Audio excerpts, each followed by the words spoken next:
कहानी की शुरुआत नजीब और हकीम के सऊदी एयरपोर्ट पर उतरते होती है, जहां ये दोनों अपने दलाल का इंतजार करते हैं। ये दूसरों लोगों से पूछने की कोशिश भी करते हैं, लेकिन इन्हें हिंदी और तमिल के अलावा कोई भाषा नहीं आती, जिससे ये पूछ नहीं पाते। ये हेल्पर का काम करने आए थे। ये अपने पास रखा नंबर लगवाते हैं, जिसे कोई नहीं उठाता। थोड़ी देर रुकने पर इनके पास एक अरबी आता है। गुस्से में इनसे कुछ अरबी में कहता है। ये समझ नहीं पाते और वह अंदर चला जाता है और वापस आता है। आकर इनका पासपोर्ट वीज़ा ले लेता है। इनको लगता है कि यही हमारा कफील है। इसके बाद वह इन्हें अपनी गाड़ी में बैठने को कहता। नजीब पानी पीने को बोलता, लेकिन ये नहीं पीने देता। रास्ते में ये घर फ़ोन करने को कहता है, लेकिन वह नहीं करने देता। थोड़ी देर बाद यह एक जगह गाड़ी रोकता है और हकीम को ज़बरदस्ती उतार देता है।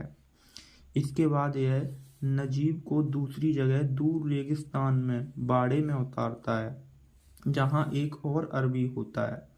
यह उनसे कहता कि वह कंपनी में काम करने के लिए आया था, लेकिन ये उनकी नहीं सुनते।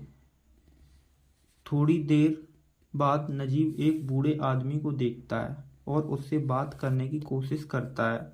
वह तमिल होता है। वह ज़्यादा कुछ नहीं बोलता, लेकिन उसे पानी बता देता। नजीब पानी पीकर टेंट में जाकर सो जाता है। इसी बीच हम नजीब की सऊदी आने से पहले की लाइफ देखते हैं, जिसमें वो नदी से बालू निकालने का काम करता है और अपनी पत्नी सेनू और माँ से बहुत प्यार करता है। उसकी पत्नी प्रेग्नेंट है। वह खुशहाल लाइफ जीता है। कमी केवल पैसों की थी। वह अपने दोस्त से सुनता है कि उसके जीजा लोगों को सऊदी भेजने का काम करते हैं। पैसे देकर अगर तू जाना चाहता है तो मैं बात करता हूँ। और नजीब तैयार हो जाता है सऊदी जाने के लिए। वह अपनी माँ के गहने गिरवी रखकर पैसे जुटाता है और अपने दोस्त को दे देता है। वह उसके वीज़ा का काम करवा देता है। इस तरह से वह अपने भाई के साथ सऊदी आ जाता है। अरबी लात मारकर बाहर निकाल देता है। वह जब बाहर आकर गाड़ी में सो जाता है। यहाँ से कहानी फिर से स्टार्ट होती है। जब सुबह उठता तो वह तमिल आदमी को बकरी का दूध निकालते देखता है। वह नजीब को दूध से भरा बर्तन अरबी को देने को कहता है। नजीब अरबी के पास जाता और उसके पैरों में गिरकर गिड़गिड़ाता है। कहता है, मुझे घर वापस भेज दो। वो नहीं सुनता और भगा देता है। कुछ दिन बाद पहला अरबी वापस आता है बाड़े में। नजीब उससे अपनी भाषा में कहता है कि वह कर्ज लेकर आया है। उससे कहा गया था एसी रूम होगा, अच्छी सैलरी मिलेगी, अच्छा खाना मिलेगा, और मेरे साथ धोखा हुआ है। मुझे वापस भेज दो। वह अरबी को एक डायरी दिखाता है जिसमें नजीब का कर्ज और नंबर लिखे थे। अरबी वह डायरी लेता और फाड़कर फेंक देता है और चुपचाप काम करने को कहता है। नजीब समझ गया था कि वह फंस चुका है। अब वह 2 दिन तक खाना नहीं खाता। अरबी शाम को उसको बुलाता और खाने को मोटी रोटी देता है, जो उसके गले में नहीं उतरती। अरबी रोटी को पानी में डुबोकर खाने को कहता है। खाने के बाद नजीब उस तमिल आदमी के पास जाता है और पूछता है कि तुम कितनी साल से यहाँ काम करते हो। उसे नहीं पता है। अगली सुबह इस बार जब टैंकर आता है, तब नजीब उस टैंकर वाले के पास जाता है। उस ड्राइवर को हिंदी आती है। अरबी उन दोनों को बातें करते देख लेता है। अरबी बंदूक लेके जाता है और नजीब को मारकर बेहोश कर देता है, क्योंकि वह उससे मदद मांग रहा था।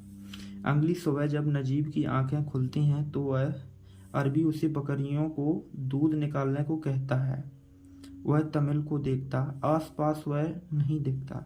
जब नजीब दूध निकालने की कोशिश करता है, बकरी उसे लात मार देती है, लेकिन वह सीख जाता है। थोड़े दिनों बाद फिर वह उसकी बकरी चराने जाता है और बकरी चराना भी सीख जाता है।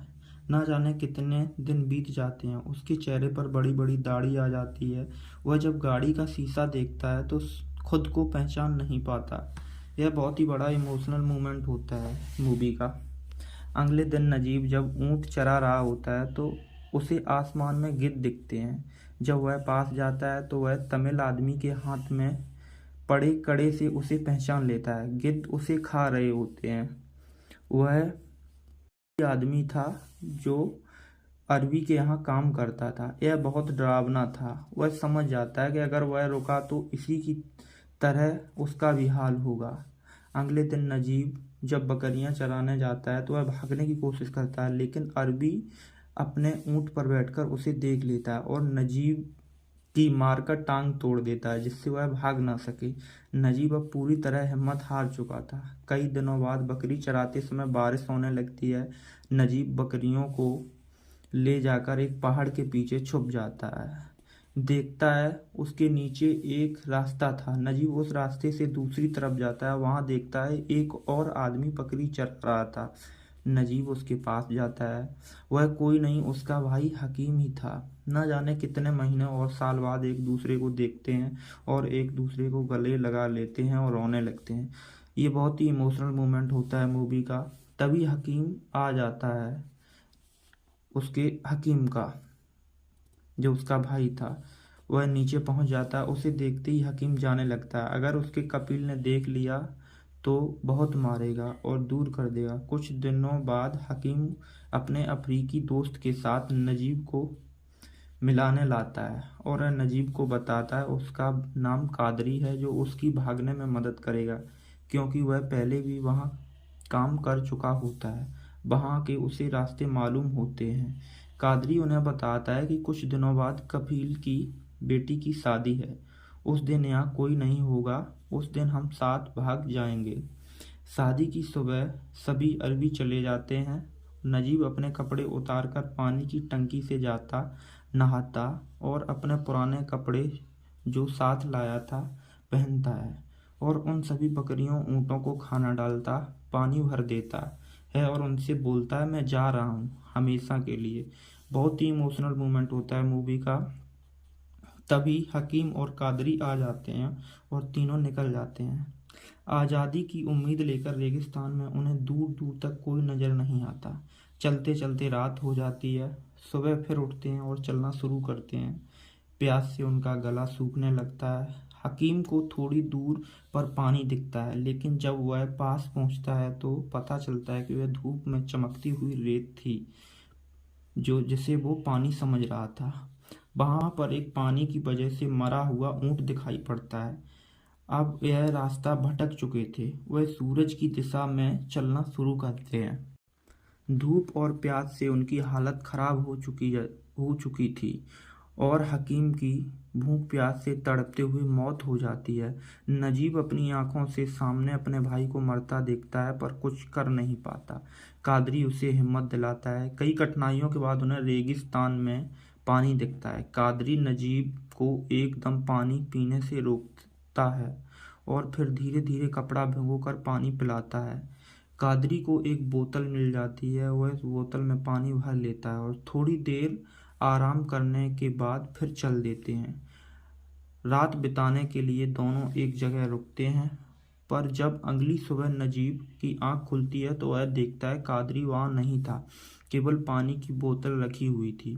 वह गायब हो चुका था। भूख से तड़पते हुए नजीब अकेले ही आगे बढ़ता है और बहुत बुरी कंडीशन में चलकर पक्की रोड पर पहुंच जाता है। रोड पर बहुत सी गाड़ियों को वह रोकने की कोशिश करता है, पर गाड़ी नहीं रुकती। बट एक भला अरबी गाड़ी रोककर उसे बिठाता है और पानी पीने को देता है और नजीब को शहर लाकर छोड़ देता है। नजीब भटकते हुए एक होटल के सामने बेहोश हो जाता है। उस होटल में कुछ इंडियन काम करते होते हैं। वह नजीब को लेकर उसका इलाज करते हैं। ये लोग ऐसे ही इंडियन की मदद करते थे जो धोखा देकर सऊदी लाए जाते थे। नजीब उनको अपना एड्रेस दे देता है। वह भारत में उसकी फैमिली का पता लगा लेते हैं और उसकी फैमिली से फ़ोन पर बात करवाते हैं। नजीब की वाइफ बताती है कि अब उसका बेटा 4 साल का हो गया है, आप घर आ जाओ। नजीब के पास कोई डॉक्यूमेंट नहीं था। उसे कैंप भेज दिया जाता है। लोग उसे समझते हैं कि यह इलीगल तरीके से सऊदी आया था। कैंप में बहुत सारे लोग थे जो काम छोड़कर भाग आते हैं। कैंप में हर रोज कफील आते और अपने नौकरों को लेकर चले जाते। जो रह जाते दुआ करते हैं उनके पेपर बनने से पहले उनका कफील ना आए। कैंप में नजीब का अरबी भी आता है। वह नजीब को पहचान लेता। वह आकर नजीब से कहता है, शुक्र मनाओ मैं तेरा असली कफील नहीं हूँ, नहीं तो मैं ले जाकर मार डालता। दरअसल इस अरबी ने इन दोनों का एयरपोर्ट पर परेशान देखकर फायदा उठाया था। 3 महीने बाद उनके कागज पूरे हो जाते हैं और उसे इंडिया वापस भेज दिया जाता है। ना जाने कितने लोग इंडिया से सऊदी में अच्छी नौकरी, अच्छा पैसा कमाने के लिए जाते हैं और वहीं धोखा खाकर घर भी नहीं आ पाते, मर जाते हैं।